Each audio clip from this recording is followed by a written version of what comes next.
बातमी अशी आहे की कुंभमेळ्यातील पवित्र स्नानाची मनसे अध्यक्ष राज ठाकरेंकडून खिल्ली उडवण्यात आली आहे। देशातील एकही नदी स्वच्छ नाही, मग कुंभमेळ्यातील गंगेचं पाणी कोण पिणार असा सवाल राज ठाकरेंनी केला।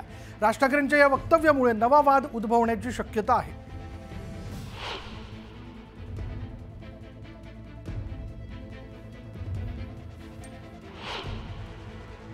बाळा नांदगाव इथे त्या ह्याच्यातनं घेऊन आले काय ते छोट्याशा कमंडलूमधनं पाणी घेऊन आले म्हटलं मी नाही पिणार।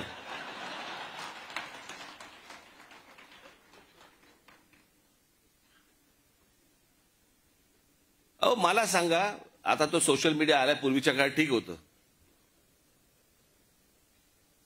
मी त्या सोशल मीडियावरती बघतोय माणसं तिथे आलेल्या बाया बिया घासतायत आणि बाळा नांदगावकर साहेब गंगेचं पाणी कोण पिईल ते पाणी? चला आत्ताच करोना गेलाय, कोणाला त्याच्याशी काही देणं घेणं नाही। 2 वर्ष झाले तोंडाला फडकी बांधून फिरले आणि तिकडे जाऊन जाऊन आंघोळ करतायत।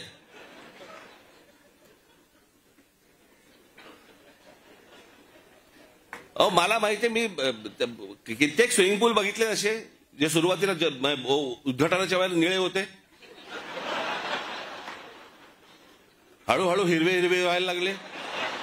कोण जाऊन त्याच्यामध्ये मला सांगा पडेल त्याच्यात? गंगेत ह्यानं तिथे काहीतरी केलं ते मी इथे पितोय।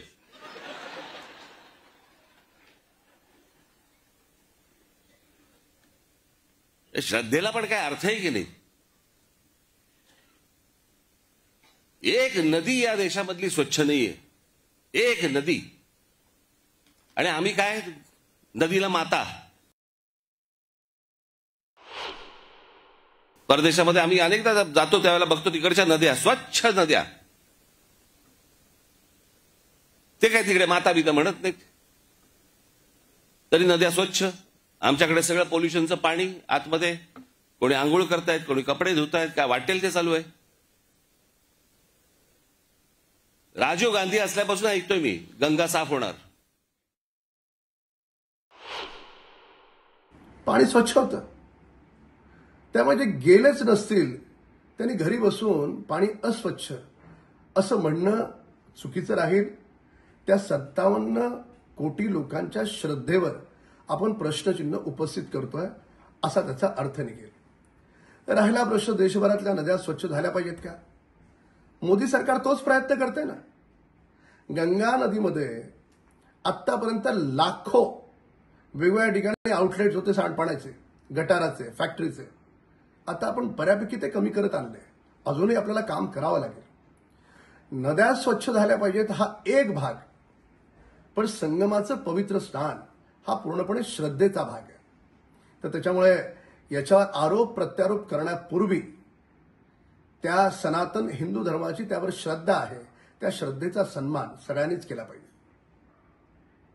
कुंभमेळ्यामध्ये राज ठाकरेंनी कुंभमेळ्यावर केलेल्या वक्तव्यावर गिरीश महाजनांनी उत्तर दिले। कुंभमेळ्यात स्नान करणं ही अंधश्रद्धा नाही, ही आपली धार्मिक परंपरा असून कुंभमेळ्याच्या दरम्यान एक डुबकी मारणं ही सर्वांची श्रद्धा आहे, पण राज ठाकरेंचं वेगळं मत असू शकतं असं वक्तव्य गिरीश महाजनांनी केलं।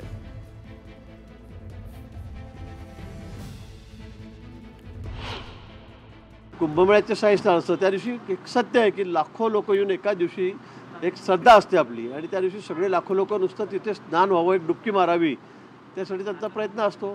त्याला एक धार्मिक अधिष्ठान आहे, त्याला एक धार्मिक स्थान, त्या महात्म्य त्या गोष्टीचं आहे, आणि म्हणून सगळे करत असतात। आता राज ठाकरे साहेबांना वाटत असेल तर त्यांचं मत वेगळं असू शकतं, पण मला वाटतं ही काही अंधश्रद्धा नाही, ही अंधश्रद्धा नाही, काही जादूटोना नाही किंवा काही छूमंतर नाही आहे।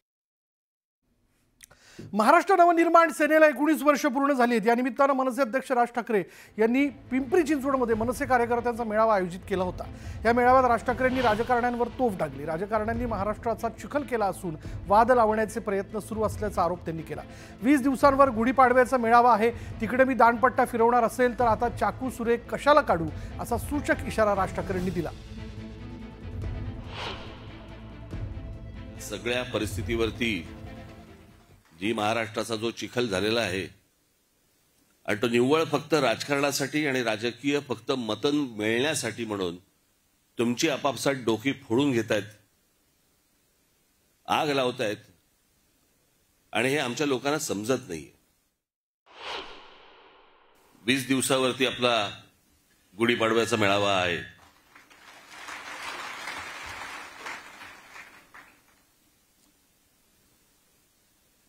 आता तिकडे जर समजा मी दांडपट्टाच फिरवणार असेल तर चाकूसुरे कशाला काढू आत्ता मी? महिला दिनाच्या शुभेच्छा आपण देतोय, परंतु एका सर्वात मोठ्या महिलेचा विसर पडून देतोय आपण. त्या व्यक्तीला विसरतोय की खरं तर महिला दिन हा दिन खरं तर जिजाऊ साहेबांच्या नावाने हा खरं तर ओळखला गेला पाहिजे.